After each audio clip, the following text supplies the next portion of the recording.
Hello students, how are you? Сәлем оқушылар, бүгін біз 3-ші сыныпқа арналған Pupils Book кітабының 12-ші бетіндегі тапсырмасын орындайтын боламыз. Біздің тақырып On the Farm. Exercise number 22. Listen and read then complete. Page number 12. On the farm, яғни фермада. Тапсырма бойынша тыңда және де оқы деп айтылған. Негізі сабақта мұғалім сіздерге бұны тыңдалым ретінде тыңдатады. Тыңдағаннан кейін сіздер соған байланысты тапсырма орындауыңыз қажетсіздер. Тыңдалым менде жоқ болғандықтан оқитын боламыз. Біріншісі Dear Mom and Dad. Бұл жерде Дейзи деген қыз анасына және де әкесіне хат жолдап жатыр. Dear Mom and Dad. Құрметті анам және де әкем. I'm here on Grandpa and Grandma's farm. Мен мұнда атам мен әжемнің фермасындамын, дейді. It's great here. Мұнда өте қызықты. Grandpa has got 10 cows now. Қазір атамның 10 сиыры бар, дейді. His favorite cow is Carly. Оның өте сүйікті сиыры Carly. Grandma has got 5 chickens. Әжемнің 5 тауығы бар. They are very funny. Олар өте көңілді, дейді. Grandpa and Grandma have got 4 goats too. Атам мен әжемнің және де 4 ешкісі бар, дейді. The goats have got a babies. Ешкілердің де лақтары бар, дейді. They are very cute. Олар өте сүйкімді, дейді. Love Daisy, дейді. Енді біз осы жердегі тапсырманы орындаймыз. Бірінші сөйлем Grandpa and Grandma have got 10. Енді хатты еске түсіреміз. Атам мен әжемнің 10 несі бар деп айтқан едік. Яғни сиыры бар. Сиыр бізде ағылшынша cow. Яғни Grandpa and Grandma have got 10 cows. Атам мен әжемнің 10 сиыры бар. Екіншісі 5. 5 несі бар? Тауықтары бар.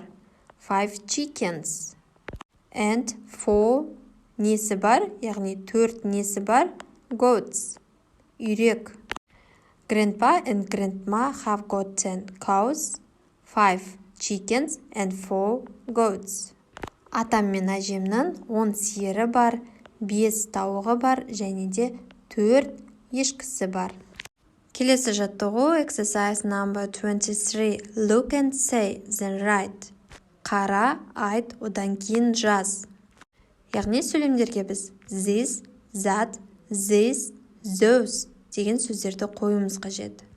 This дегеніміз ол бір затқа және де сіздің затыңыз жақын жерде тұрса, this, мынау деп аударылады.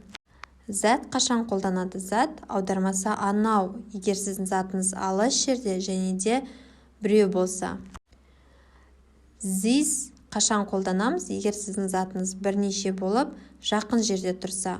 Ал those сіздің затыңыз алыс жерде тұрса және де көп болса. Енді бірінші сөйлемді оқимыз. This a frog.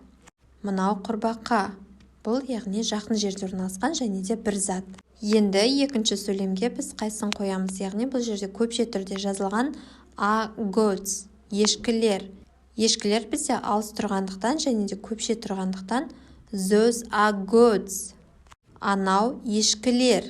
Үшінші сөйлемді оқиық. A chickens, бұл жерде көпше түрде айтылған және де тауықтар бізде chickens, жақын жерде орналасқан. These are chickens, мынау тауықтар. Соңғы сөйлемді оқимыз. Is the cow. Яғни cow бізде сиыр, сиырымыз бізде алыс тұр. That is the cow. Анау сиыр. Келесі жаттығу бізде exercise number 24. Let's sing. Бұл жерде мұғалім сіздерге осы өлеңді қосады, сол бойынша сіздер тыңдау қажетсіздер. Ал мен сіздерге бұл жерде оқып және де аудармасын айтамын. I'm a farmer. Мен фермермін. My name is Sam. Менің атым Sam. I've got a lot of animals on my farm. Менің фермамда өте көп жануарлар бар, дейді. I've got a cow and it's big and fat. Менің сиырым бар, және де ол үлкен, және де семіз дейді. Moo moo moo, it goes like that. Moo moo moo бұл осылай жасалады. Яғни бұл сиыр жайлы өлең. Келесі жаттығу exercise number 25, thinking. Which animals have you got on your farm? Look, choose and say. Then make your farm book. Бұл жерде суреттер берілген, жануарлардың суреті көрсетілген. Осы жануарлардың ішінде сенің фермаңда қай жануар бар делінген. Қара және де таңдап айтып бер деп тапсырма айтылған. Суретте көрсетілген қыз өзінің фермасы жайлы айтқан. Оқиық. I've got a goat and an eagle. Менің ешкім және де бүркітім бар. I've got some cows too. Және де мен сиырым бар. I haven't got any chickens. Менің ешқандай тауығым жоқ. Енді осыған қарап, бізде өзіміз сөйлем құрайық. I've got a dog and some goats. I've got a cow too. I haven't got any chickens. Менің итім және бірнеше ешкім бар. Және де сиырым бар. Ешқандай тауығым жоқ. Осымен біздің сабағымыз аяқталды. Goodbye.